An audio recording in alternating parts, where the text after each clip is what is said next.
그런 그 모습을 보여줬다라는 데서 일단 저희는 잘했다라고 자평을 할 수밖에 없을 것 같고요.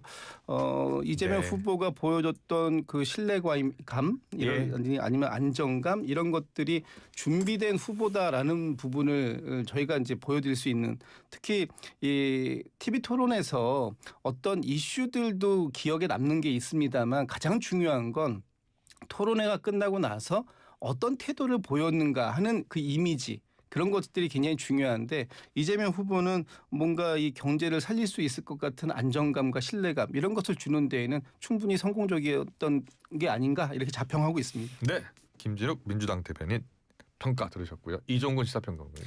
저는 옛날에 제가 옛날 사람이라서 옛날 얘기합니다. 네. 옛날에 세계의 대결이 떠올랐어요. 세계의 대결 알리하고 무하마드 알리하고 예. 안토니오 이노키 두 사람이 격투기를 하는데 예. 엄청나게 화제였거든요. 네. 그런데 어떻게 됐습니까?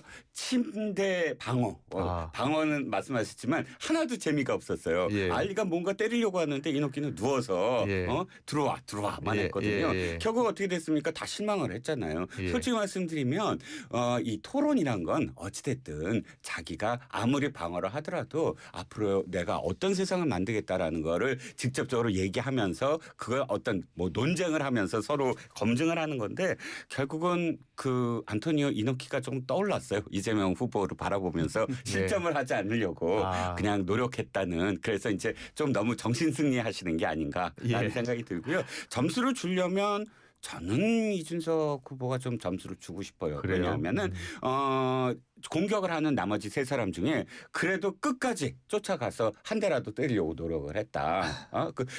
김문수 후보가 뭐 아주 실점을 한다거나 하지는 않았지만 그런데 김문수 후보는 지금 쫓아가는 입장이라 실점을 하는 게 중요한 게 아니고 유효타를 때렸어야 됐다. 그런데 유효타는 이준석 후보가 조금 반발 앞서서 물론 그게 결정타는 아니지만 유효타 몇 점을 얻었던 그런 그 경기가 아니었나 싶습니다. 그래요. 예. 일부 동의되는 부분도 있지만 또 이 방어전 성격이 있다 보면 득점도 중요하지만 더 중요한 거는 실점을 하지 않는 것이 중요하다. 뭐 이런 뭐 판단을 하시는 분들도 있으실 거라고 생각합니다. 알겠습니다. 자, 선거판 이슈 들어가겠습니다. 먼저 이재명 후보의 4년 연임제 공약 발표, 개헌 이슈 선점에 나섰다는 평가도 있고요. 그 배경을 놓고 여러 이야기들 나오고 있습니다. 어떤 배경이 있고 의도가 있을까요? 네. 지금 사실 경제 얘기라서 저는 가장 얘기 많이 나오는 게 AI 관련된 얘기가 많이 나올 걸로 예상을 했어요.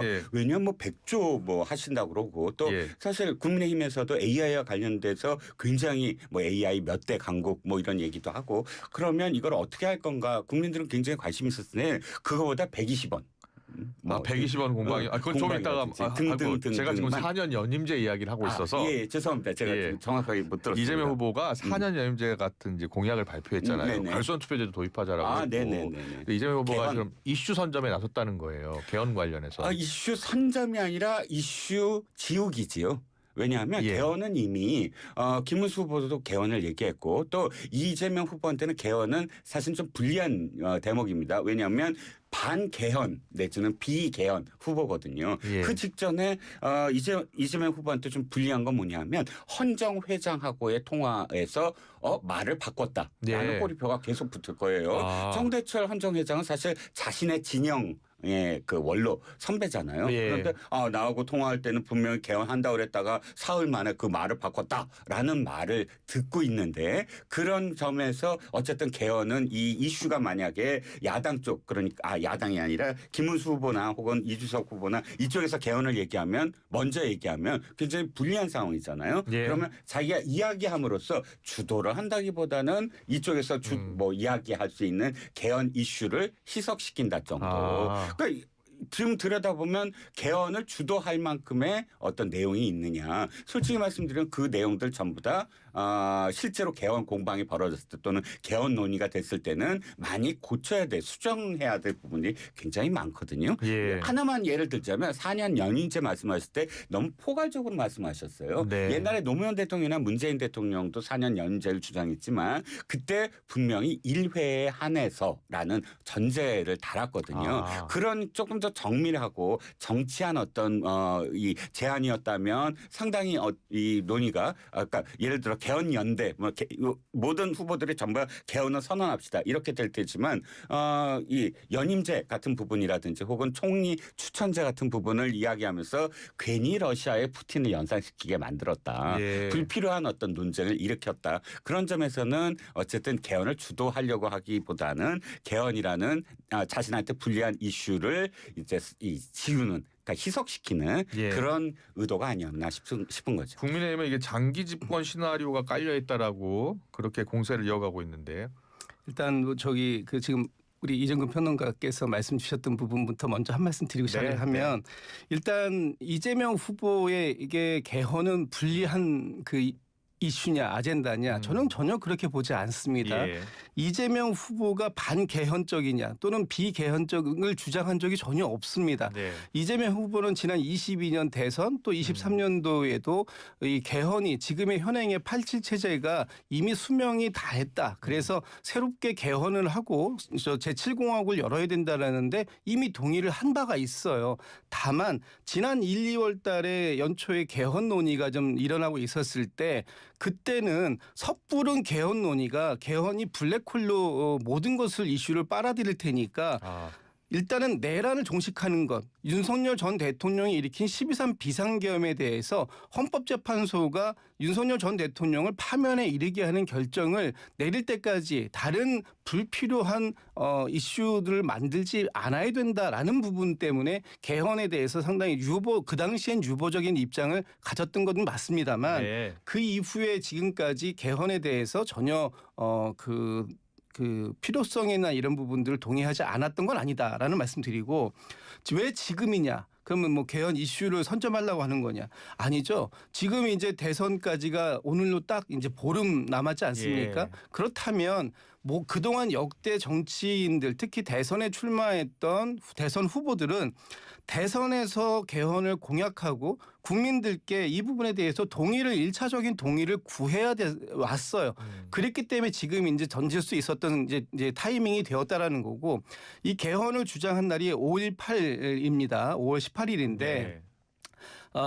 그 5.18 광주 민주화 운동에 대한 5.18 정신을 헌법 전문에다가 수록해야 된다. 이것은 지금의 국민의힘도 동의하는 부분입니다. 예. 그럼에도 불구하고 개헌이 이루어지지 않기 때문에 헌법 전문에 수록되지 못하고 있는 부분을 다시 한번 언급하면서 구체적인 개헌에 대한 일정을 얘기한 거예요.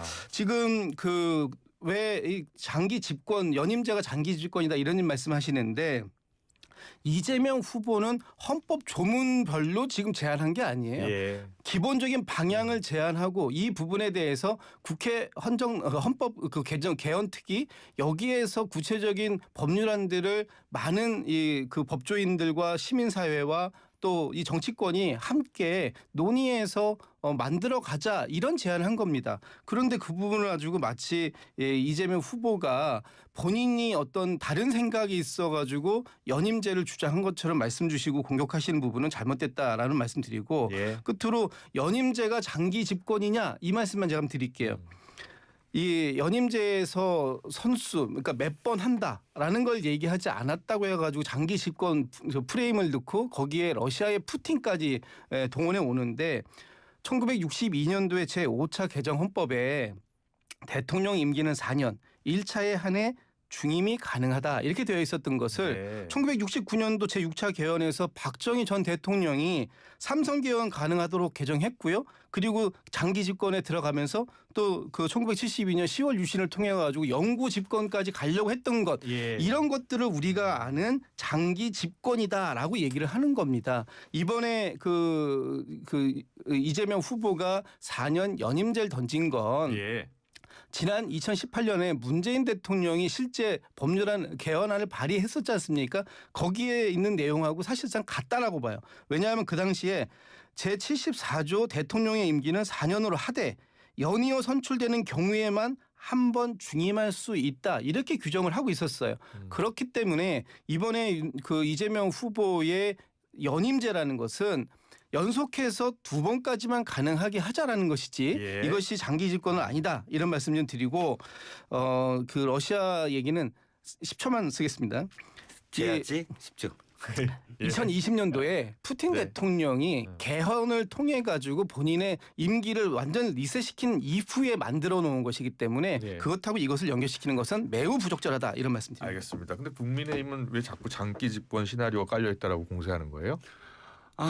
왜 그러냐면 이재명 후보가 지금까지 자신의 사법 리스크를 회피하거나 혹은 없애버리기 위해서 엄청난 많은 일들을 비상식적인 일들을 하잖아요. 예. 특히 가장 큰 게 면소입니다. 그러니까 지금 자신의 공직선거법과 관련된 부분 예.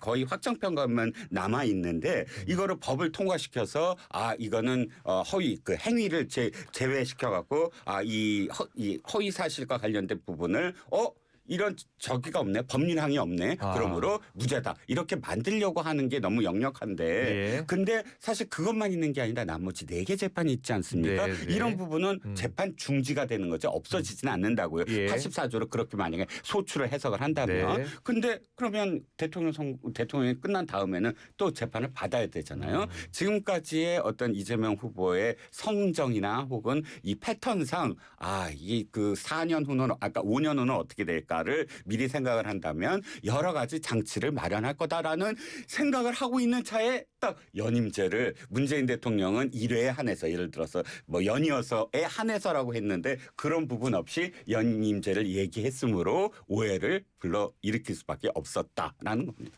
네. 알겠습니다. 그 부분에 대해서는 뭐 헌법 제128조 제2항에서 대통령의 임기를 연장하거나 중임에 관해서 개헌할 때 그 당시에 개헌을 발의한 대통령은 이 예. 해당 사항이 없다, 효력이 없다라는 걸 명확하게 하고 있다라는 걸 예. 이재명 후보가 공개적으로 언급했다는 점 다시 한번 상기해서 말씀드립니다. 네. 잘 들었습니다. 개헌 관련 공약 공방을 들어봤고요. 김문수 후보와 이준석 후보가 어제 서울시장 주최 토론회에 참석했잖아요. 그런데 이제 김 후보는 우리 당이 잘못해서 나가서 고생한다라고 이준석 후보한테 이야기하는 거예요. 그러면서 토론회도 MVP감이다, 잘했다라고 이렇게 축켜 세워주고요. 또 이준석 후보도 호응을 했어요. 예. 그러니까 상당히 어떤 여지를 뒀고 왜냐하면 지금까지는 절대 아니다 그랬는데 네. 어저께 분위기는 양쪽 다 뭔가 열려 있는 그런 뉘앙스를 마련해. 물론 뭐 김문수 후보는 좀 더 적극적이긴 한데 예. 제가 보기에는 왜 지금 이 시점에서 얘기가 나올까? TV 토론이에요. TV 토론이 끝난 다음에 이제 단일화 이야기가 어느 정도 시작이 됐다라고 네. 보거든요. TV 토론으로 인해서 어쨌든 출렁거릴 수 있다. 그러니까 이 단일화가 실질적으로 논의되는 시점은 언제냐면 기존에 고착화되어 있는 어떤 지지율이 아니고 무엇인가 지금 판이 바뀌고 있어. 이럴 때 사실 단일화 논의가 가능하거든요. 그런데 어쨌든 이준석 후보는 단단히 아직은 거기에 갇혀 있고 김문수 후보는 오차 범위 내로 사실 추격이 안 되고 있고 이런 속에서 둘이 합쳤을 때 이런 시너지가 가능하다라는 지점이 있을 때만 이게 성립이 된다고 한다면 지금 입장에서는 이렇게 얘기를 시작을 하다가 결정적인 순간에 그 지지율을 한번 볼 거라고 생각을 하고 역대 단일화는 언제나 사실은 진통이 있었고 또 가장 서로 비난할 때 단일화가 성공을 했다. 라는 전례가 있습니다. 노무현 대통령과 정몽준 후보 처음부터 우리 단일화합시다 하고 성공한 게 아니라 진짜 지난한 수개월간에 노무현 후보 절대 안 된다. 못한다. 내가 정식으로 뽑힌 후보다라고 주장을 해왔고. 지금 선거까지 14일밖에 남지 않았는데요. 그러니까 제가 보기에는 어찌됐든 25일인가요? 25일입니다. 그 투표용지에 인쇄되는 그 전까지가 이제 관건이라고 봅니다. 그러네요. 이제 닷새 남은 거예요. 그렇습니다. 어떻게 전망하세요? 저는 일단은 쉽지는 않아 보인다. 네. 그러나 가능성이 완전히 0%다 이렇게 얘기할 수는 없을 것 같아요. 이 정치가 살아있는 생물이라고 하니까 가능성은 남아 있겠죠. 그러나 그게 높지 않고 오히려 지금 김문수 후보는 소리 없는 단일화에 사실상 성공하고 있는 부분이 있어요. 지금 우리가 아무도 관심을 안 갖는데 일단 윤석열 전 대통령이 탈당하면서 일단 하나 해결했고요. 우리 공화당이 김문수 후보 지지하고 또 어제인가요? 이 자유통일당의 후보가 자진 사퇴함으로써 사퇴하고 김문수 후보를 지지 선언했습니다. 그리고 지금 보면 이제 마지막 남아 있는 그리고 또 이제 마지막 남아 있는 게 이준석 후보인데 예. 이준석 후보만 지금 사람들이 지금 관심을 갖고 크게 조명을 하고 있지만 사실상 김문수 후보는 이미 이 보수 우파, 특히 아스팔트 우파까지를 포함하는 구구라고 하는 부분들까지 사실상의 단일화는 이미 성공했다. 그렇기 때문에 이제 남아있는 이준석 후보에게 목을 맬 수밖에 없는 상황이고 그런 부분들을 어저께 공개적으로 아주 열렬한 구애를 시작한 것이다. 이렇게 보입니다. 그 열렬한 구애를 이준석 후보가 받아들일 수 있을까요? 이준석 후보는 전혀 관심 없다고 하던데. 전혀 관심 없을 거예요. 그리고 예. 지금 상황에서 두 사람의 단일화가 성공했다고 하고 네. 그 단일화의 결과가 대선에서 승리를 담보한다면 단일화의 의미가 있겠죠. 예. 그러나 지금 두 사람의 단일화가 반드시 대선 승리를 장담할 수 있는 그런 상황이 아니기 때문에 네. 오히려 지금은 이준석 후보가 이 대선 국면 이후에 어떻게 본인이 보수 진영 내에서 새롭게 보수 개편을 주도해 나갈 수 있을까 하는 부분이 훨씬 더 관심사가 아닐까 싶습니다. 네. 잘 들었습니다. 자, 그러면 또 다른 선거 이슈 좀 짚어볼게요. 그 이재명 후보의 커피 원가 발언이 지금 쟁점화되면서 국민의힘이 역공에 나섰잖아요. 예. 네. 그 커피 원가 120원 발언 공방이 계속 이어지고 있는데 이게 지금 선거에는 어떤 영향을 미치고 있다고 보세요? 뭐 결정적인 어떤 영향을 미치진 않겠지만 그럼에도 불구하고 이재명 후보의 뭐 공약이라든지 혹은 이재명 후보의 태도라든지 이런 부분에 있어서는 다시 한번 이재명 후보를 돌아보게 되는 계기가 되지 않을까 싶어요. 예. 저는 이 내로 남극이라는 말이 떠오릅니다. 내가 하면 로맨스인데 남이 하면 극단적이다.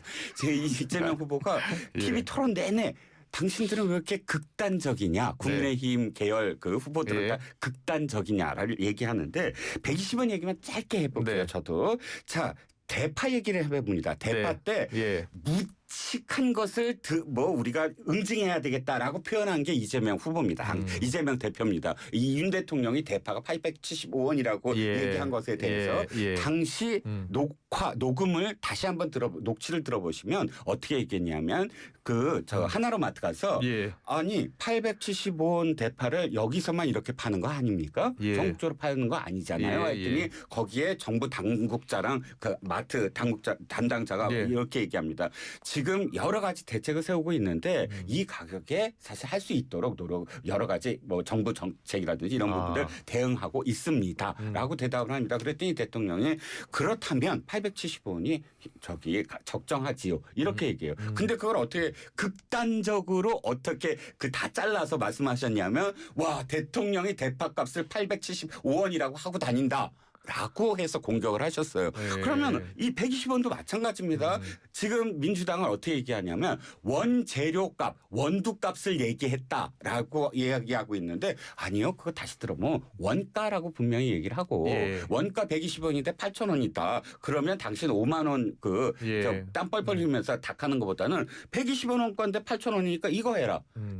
그대로야 제가 뭐 가감 없습니다. 이거를 듣는 사람이 해석을 해줘야지 우리는 그렇게 의도하지 않았으므로 네가 극단적으로 지금 듣고 있는 거야 라고 내로 남극을 하면 사실 우리는 늘 그 로맨스고 당신들은 극단적이야 라고 이야기하는 것 아니겠습니까? 예, 이종구 평론가의 평론을 들었고요. 예, 일단 지금 이 국민의힘에서 얘기하고 있는 커피 챌린지하고 좀 전에 말씀 주셨던 대파 챌린지는 이 비교가 안 될 것이다라는 말씀을 좀 먼저 드리고 당시에 윤석열 대통령의 875원 발언을 키운 건 이게 민주당이라고 말씀하시지만 국민의힘의 후보들이었어요. 그 당시에 뭐 한 뿌리 가격을 얘기한 거다 뭐 한 거다 하면서 국민의힘의 후보들이 오히려 이 상황을 키워서 그것이 결과적으로 대파 챌린지까지 이어지고 그게 국민들에게도 물가를 관리하지 못하는 윤석열 전 대통령에 대한 심판의 성격으로 이어진 겁니다. 지금 이 커피콩 원가 120원 발언이 과연 심판의 성격을 띌 수 있겠는가 하는 부분에 있어서 저는 좀 부정적으로 보고 있는데 이거 어쨌든 정확한 건 그 이재명 후보가 2019년도에 계곡 정비 사업을 할 때 다른 업종으로의 전환을 유도시키기 위해서 했었던 발언이었고 결과적으로 보면 그 내용은 성공했던 얘기예요. 그 부분에 대해서 지금 국민의힘에서는 마치 이재명 후보가 폭리를 취하는 것처럼 얘기했다라는 이런 프레임을 씌우고 있는 건데 그 프레임이 이렇게 쉽게 씌워질 것 같지는 않다라는 말씀드리고 예. 김용태 비대위원장께서 본인의 SNS 제일 첫 줄에다가 이렇게 쓰셨더라고요. 커피 원가가 120원인데 너무 비싸게 판다라고 이걸 쌍따옴표를 쳐서 이재명 후보의 발언인 것처럼 그렇게 공개를 했기 때문에 이 부분을 이게 지금 딱 제가 말씀드린 그 폭리 프레임을 김용태 비대위원장이 씌우는 거잖아요. 그러나 이 발언 너무 비싸게 판다는 얘기는 제가 다시 아무리 들어봐도 이재명 후보가 발언한 적이 없습니다. 사실상의 이 낙선 목적의 허위 사실을 공표한 것이다. 이런 측면에서 봤을 때 국민의힘이 지금 이재명 후보를 너무 과도하게 공세하고 있다. 이런 말씀드립니다. 네. 잘 들었고요. 계속해서 주기현 판사 접대 의혹 관련 사건 짚어볼게요. 지금 집판사가 윤 전 대통령 내란 혐의 재판에서 직접 입장을 밝혔잖아요. 자기는 삼겹살에 소주를 먹는다고요. 그런데 민주당이 바로 사진을 공개했어요. 그러면서 이제 공방이 이어지고 있는 건데요. 어떻게 보고 계세요? 사진을 공개한 그 주체가 어디냐 하면 민주당 선대위입니다. 네. 지금 지기현 판사 문제가 왜 선대위죠? 선거와 관련된 문제입니까? 이 첫 번째. 예. 그다음에 그러니까 이게 답은 뭐냐면 선거에 이용하고 있구나라는 걸 드러낸 거고. 예. 두 번째, 이게 만약에 이 사진이 공공성이 있다고 한다면 처음부터 태도가 잘못됐다. 예. 이건 누구든 정당이든 개인이든 어떤 판사의 비위 내지는 어떤 의혹이 있다면 당장 대법에 그냥 제출하면 돼요. 갖고 있으면서 내가 어떤 사진을 갖고 있는데 알아서 감찰하세요. 이거는 저는 법률상 용어로 협박이라고 보거든요. 네. 왜냐하면 그건 공익성 있는 게 아니라 나의 사적인 이익을 위해서 내가 쥐고 너네 안 하면 내가 이거 폭로할 거야 라는 태도거든요. 예. 그대로 했고 세 번째 전 그래도 사진이 뭔가 있을 줄 알았어요. 예. 사진이 그냥 사진 하나로 끝나야 돼요.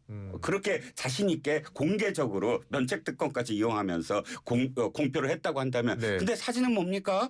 그 안에서 술을 먹거나 그리고 접대한 사람이 육하원칙이 있어야 돼요. 그러니까 어떤 접대가 목적이 있어서 그 목적과 특히나 이번에 하는 건 뭐냐면 윤 대통령이 바로 저과 관련된 부분이다라고 그렇게 지금 몰아가고 있는 거잖아요. 예. 그러니까 윤 대통령 재판하지 말라 이건데 그러면 그 사진 한 장 같이 이렇게 어깨 동무하고 있는 사진 한 장으로 그게 다 증명이 되느냐? 안 돼요. 네. 나머지 사진들은 정말 이게 조금 비겁하다고 느끼는 게 자신들이 가서 찍은 사진이잖아요. 예. 민주당이 가서 이렇게 여성 접대원들이 있는 그런 공간이다를 나타내기 위해서 투에 가서 사진 찍은 걸로 연관을 이미지 연관을 시키는 거예요. 예. 저는 그게 대단히 잘못됐다. 차라리 그 사진만 하든지 얼굴 사진만 하든지 이거를 그 여성 접대원이 있는 사진과 함께 하면서 듣는 국민들은 다 이걸 일일이 듣지 않으니까 이 사진 이미지로만 연상을 하는 거. 이렇게 같이 있었구나. 이렇게 유추하는 어떤 사진은 저는 대단히 부적절했다라고 생각합니다. 네. 부적절했다고 보시는 부분에 대해서 저희들이 추가적으로 더 얘기를 할 수 있는 부분도 있을 것 같습니다만 이런 겁니다. 저는 본질을 좀 따져봐야 될 것 같다는 생각이 들어요. 지금 부적절하다고 말씀 주시는 거는 민주당의 어떤 공개 방식이라든지 이런 걸 지금 지적하시는 건데 근본적으로 그 지기현 판사의 도덕성에 대해서 문제 있었다. 이런 부분도 거짓말한 게 있느냐 없느냐 거기에 간 적이 있느냐 없느냐 이런 부분들은 정확하게 따져봐야 될 것이고 하여튼 법원에서 윤리감사관실에서 잘 판단해서 저기 조치해 주시길 바랍니다. 네. 정치 비하인드는 여기까지 듣겠습니다. 이종근 평론가 김진욱 대변인과 함께했습니다. 잘 들었습니다. 고맙습니다. 네, 감사합니다. 수고하셨습니다. 갱년기라던 영주 씨 요즘 꿀잠 자나 봐요. 푹 잤다. 은정 씨는 짜증 대신 웃음이 많아졌고요. 이제 얼굴 안 빨개진다는 미영 씨. 우리 엄마 예쁜데? 생약 복합 성분 함유 페라민 Q. 편안한 갱년기엔 모두 페라민 Q네요. 갱년기 관리 약국에 있어요. 동국제약. 신선하게 100% 서울우유 서울우유 언제나 서울우유 누구나 서울우유 나백 프로의 A2 플러스까지 누가 만든 거야? 서울우유 울림이 계속되는 모든 것들을 우리는 명작이라고 부른다. 지금도 시간이 지나도 메르세데스 벤츠 S클래스 지금 가까운 전시장에서 아크릴 모든 것 에드피 아몰 판촉물 굿즈 모든 것 에드피 아몰 시사출력 모든 것 에드피 아몰 에드피 아몰 에드피 아몰 다양한 기프트 판촉물도 에드피 아몰 오늘을 기록하는 소리, 내일을 준비하는 소리, 그리고 인생을 돌아보는 소리. 모두의 성장을 고민하는 브랜드 오럼, 오래도록 가치 있는 평생 소장품을 만듭니다. 당신의 이야기가 완성되는 곳. 카멜로 장갑 하나로 일상이 안전해진다. 안전한 용접 장갑 카멜로 편안한 작업 장갑 카멜로 세련된 안전 장갑 카멜로 오늘도 손끝 하나 다치지 않고 일 잘 끝냈습니다. 장갑은 카멜로. 네, YTN 라디오 뉴스 파이팅 김영수입니다. 오늘 순서 여기서 마무리하겠습니다. 함께해 주신 여러분 고맙습니다.